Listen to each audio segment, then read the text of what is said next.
Իրանը չի վերահսկում Հորմուզը, իսկ նեղուցում իր գործողություններով ԱՄՆ-ն ցանկանում է ոչ թե վերսկսել պատերազմը, այլ պաշտպանել առևտրային նավերին։ Նեղուցը վերաբացելու գործողության ազատություն նախագծի մեկնարկից մեկ օր անց հայտարարել է ԱՄՆ պաշտպանության նախարարը։ Պենտագոնում հրավիրված մամուլի ասուլիսին Փիթ Հեքսեթն ասել է, որ ամերիկյան երկու ռազմանավ անցել են նեղուցը, առևտրային նավերին ցույց տալով, որ այդ ճանապարհն ապահով է։ Նա նաև ասել է, որ ԱՄՆ-ն Իրանին թույլ չի տա փակել ջրային այս կարևոր ուղին եւ այն որպես զենք օգտագործել ողջ աշխարհի դեմ։ ԱՄՆ-ն կպաշտպանի առևտրային նավագնացությունն իրանական ագրեսիայից, ասել է նա։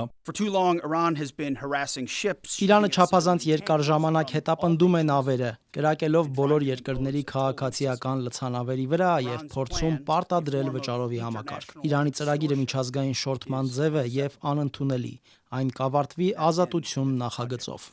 Պաշտպանության նախարարը նշել է, որ ԱՄՆ-ն շուրջօրյա հսկողություն կապահովի առևտրային նավերի համար, բացառությամբ իրանական նավահանգիստներից եկողների, որոնց շրջափակումը կշարունակվի։ Նա նաև զգուշացրել է, Իրանը լուրջ հակահարված կստանա, եթե հարձակվի առևտրային նավերի վրա։ Սակայն իրանցի բարձրաստիճան պաշտոնյան անանուն մնալու պայմանով իրանական ֆարս գործակալությանն ասել է, որ ԱՄՆ առաջարկած երթուղում խութեր կան, ծովը խորը չէ եւ այդտեղով երթևեկելը վտանգավոր է։ Աղբյուրը հայտնել է, որ երկու առևտրային նավ, որոնք փորձել են անցնել այդ երթուղով, արգելափակվել են։ Վերլուծաբաններն էլ նշում են, որ սա չի լուծի խնդիրը, քանզի ԱՄՆ-ն չի կարող ուղեկցել բոլոր նավերին։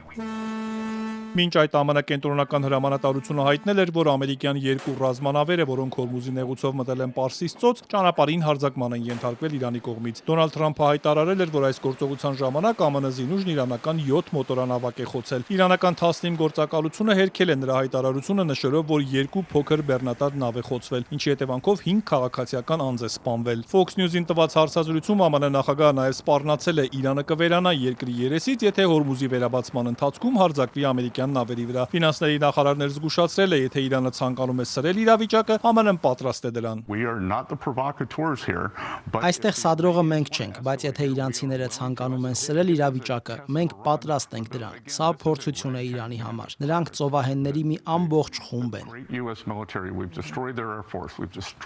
Հորմուզում իրանական եւ ամերիկյան զինուժի միջև երեկվա բախումից հետո Իրանի արտգործնախարարը զգուշացրել է, որ Հորմուզը վերաբացելու գործողություններով ԱՄՆ-ն կրկին ներքաշվում է ճահճում։ Աբաս Արաղչին նշել է, որ Հորմուզի իրադարձություններից ակնհայտ է դառնում, որ հակամարտությունը չի կարող լուծվել ռազմական ճանապարհով։ Իսկ ջրային ուղին բացելու ԱՄՆ ազատություն նախագիծը տանում է փակուղի, նշել է նա։ Մինչ բանակցություններում առաջընթաց է գրանցվում Պակիստանի բարեհամբույր ջանքերի շնորհիվ, Միացյալ Նահանգները պետք է զգուշ լինի, որ չարախոհների կողմից կրկին չներքաշվի ճահճում։ Նույնը պետք է անի նաև Արաբական Միացյալ Էմիրությունները։ Իրանի խորհրդարանի խոսնակն էլ ԱՄՆ-ին եւ նրա դաշնակիցներին մեղադրել է հրադադարը խախտելու եւ շրջափակման միջոցով Հորմուզում նավագնացությունը վտանգելու համար։ Մենք լավ գիտենք, որ ստատուս քվոյի շարունակությունն անհանդուրժելի է Ամերիկայի համար եւ մենք դեռ չենք էլ սկսել մեր անելիքները։ Սոցցանցում գրել է Մոհամմադ Բաղեր Ղալիբաֆը, վստահեցնելով, որ մեջբերում եմ ԱՄՆ չարագործությունները կնվազեն։ Իրանցի պաշտոնյան, ում անունը չի նշվում, Ալ Ջազիրային ասել է, որ 3 Արաբական Միացյալ Էմիրություններին եւ Հարավային Կորեային պատկանող նավերի եւ Ֆուջեյրա նավթային նավահանգստի հարձակումները պլանավորված չէին եւ Հորմուզում ԱՄՆ արկածախնդրության ուղիղ հետևանքն են։ Ու մինչ իրավիճակը Պարսից ծոցում կրկին լարվել է, իսկ հակամարտության հանգուցալուծման հեռանկարը մշուշոտ է, Իսրայելը շարունակում է Լիբանանի հարավում Հեզբոլայի դեմ գործողությունները։ Վերջին մեկ օրում 17 մարդ է սպանվել։ Արևմուտքի կողմից ահաբեկչական ճանաչված շարժումը պատասխան հարվածներ է հասցրել իսրայելական բանակին։